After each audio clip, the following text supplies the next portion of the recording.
Football is a very competitive sport, and to keep competing at the top level, clubs always have to bolster their squads every now and then. Apart from academies, transfers are the most popular way for football clubs to introduce new players into the team. And they're a great source, to be honest. You strike a deal with them and the club. Everybody's happy, right? Well, not always. Some transfers have been so terrible that they left everyone unhappy, and sometimes even angry. Let's take a look at some of the worst transfers in the history of football. Quaresma to Inter Milan. Quaresma is surely a Portuguese legend. If you ever watched him play, you almost certainly know him for his iconic Rabonas and Trivelas. He had a pretty amazing time at Porto, but his mistake was leaving there the first time round. After having spent all but 1 year of his career in Portugal, Quaresma decided to go outside his comfort zone and play in a different league for a fresh challenge. It was Jose Mourinho at Inter Milan that snatched him up on the very last day of the 2008 summer transfer window. And after the first game, Jose and Inter Milan faithful swore that they had got an amazing deal. The new Portuguese acquisition scored in his Serie A debut. And can you guess how? Yep, with his trademark Trivela. But that was it for the fantasy. Quaresma was bad after that. Really bad. And don't take our word for it. At the end of his first season at the club, he won the Bidone d'Or, Golden Bin in English, an award which was given to the worst player in Serie A every year. The following year, he was shipped off to Chelsea on loan because Mourinho could no longer find a place for him. But even there, he was bad, playing 4 games and not scoring a single goal. So, guess you can say Quaresma alone accounts for 2 of the worst transfers in football history.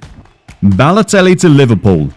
In his younger days, Balotelli was surely a very talented striker and lethal goal scorer. But you know, he had that bad boy persona, and that alone made many clubs and managers stay away from him. But not Liverpool. They were brave. If bad boy Suarez could do amazing at the club, who was Balotelli? They signed the Italian to replace the outgoing Uruguayan, and they soon realised that that was one of the worst decisions they could have made. First of all, Super Mario somehow forgot where the back of the net was. His first Premier League goal for Liverpool didn't come until his 13th appearance, and well, that ended up being the only one he would score in his 2 years at the club. And if it was only his bad performances on the pitch they had to deal with, it would have been a little more bearable. But he came with a lot of off-field baggage too. That ranged from angering the gaffer by exchanging jerseys at half-time to full-blown racism and anti-Semitism. The lad was widely regarded as the worst signing of the season that year he joined, and still one of the worst signings the Reds have ever made. Bonucci to AC Milan. You do remember Bonucci leaving Juventus for AC Milan after losing the Champions League final to Madrid in 2017, don't you? The transfer looked like something amazing for Milan on paper. A very experienced Italian defender who had seen it all and pretty much done it all. Sign him up immediately. They paid 46 million euros for him and bought him over on a 5-year deal. But 5 years quickly turned to 1 when both parties realised that that signing was not working for either of them. Luckily for the former Milan captain, yeah, he was made captain within that 1 year, his old team wanted him back. So Juventus gave Milan Caldera to get Bonucci back. And we can bet that the veteran defender heaved a huge sigh of relief the moment he landed back in Turin. Jesé to PSG. When Jesé was still a youngster at Real, Madrid fans swore he was the best thing since sliced bread. And well, the folks over at Paris bought the hype, so they paid 25 million euros to bring him over to PSG in 2016. But boy did they regret every bit of it. He was at the club for 4 years, but he wasn't really there. He started out playing really badly in Paris, so he was loaned out to 4 different clubs in those 4 years, and that meant that he played only 12 times for PSG, scoring a total of 1 goal. On top of all of that, the Spaniard still brought a lot of drama. First, it was his ex-girlfriend accusing him of being a bad parent, then him breaking COVID protocols in 2020 and getting involved in a pretty nasty sex scandal. The Parisian club finally got fed up and ended Jesé's contract in December of 2020, which meant that in 4 years they got pretty much no return on their investment. Pjanic to Barcelona. In 2020, Barcelona swapped a 23-year-old Arthur for a 30-year-old Pjanic in one of the most confusing transfers we've ever witnessed. We're pretty certain that that was just a big cover for some covert money laundering scheme, because no way Barcelona thought selling a talented 23-year-old and buying a 30-year-old was good business in the long run. And Pjanic did not prove many of the doubters wrong. He failed to impress at Barcelona, and to be fair, most of that was due to him not getting enough chances from the coach.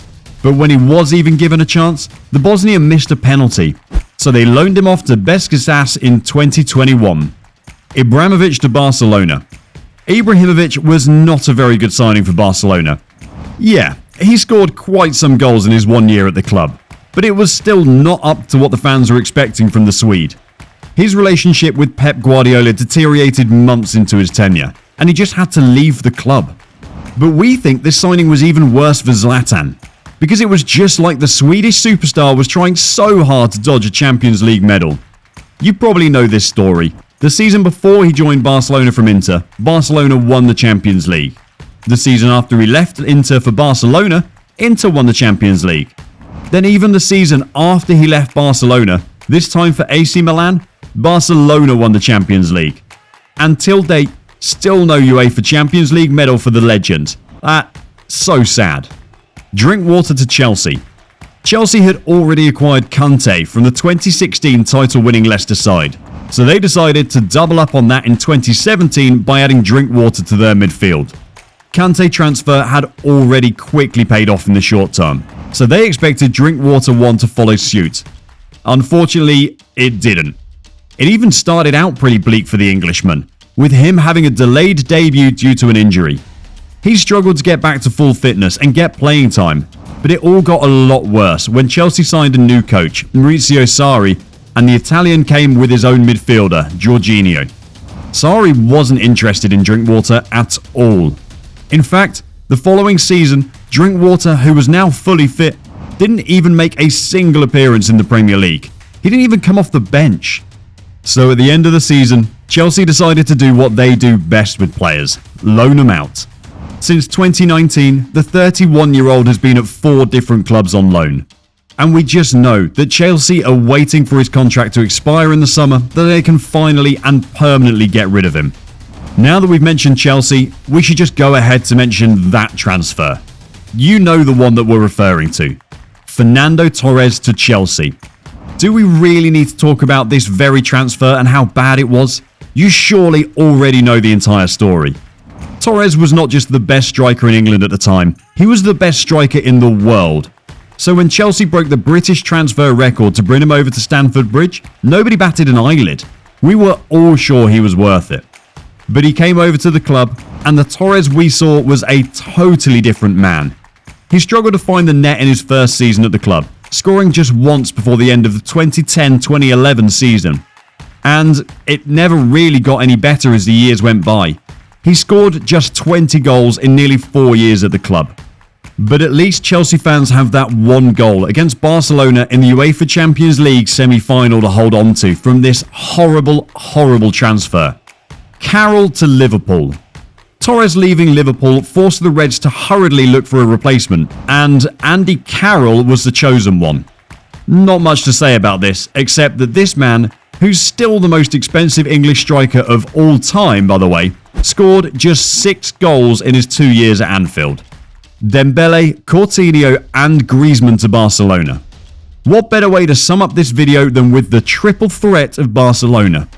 The Catalan giants were really stung by Neymar's shock exit in 2017, that they went ballistic in the next 4 transfer windows.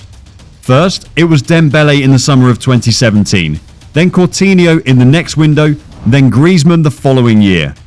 These 3 signings alone cost Barcelona nearly 400 million euros, and that club can't say that they've actually got any valuable returns on those investments. Atletico reported some illegal activity in Barcelona's signing of Griezmann, and the Catalan club had to pay a fine because of that. Now the Frenchman is back at his old club after all the headache.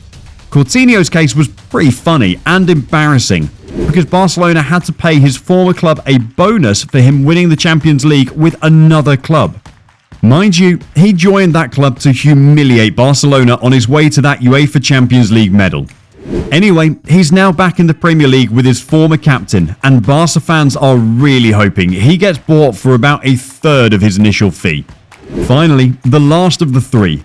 Dembele has refused to take a wage cut and renew his contract with the club. So that means that, as things stand, he'll be leaving for free in the summer. Are there any bad signing we've missed? Let us know in the comments. And while you're at it, give this video a thumbs up and subscribe to the channel. See you in the next one, and bye for now.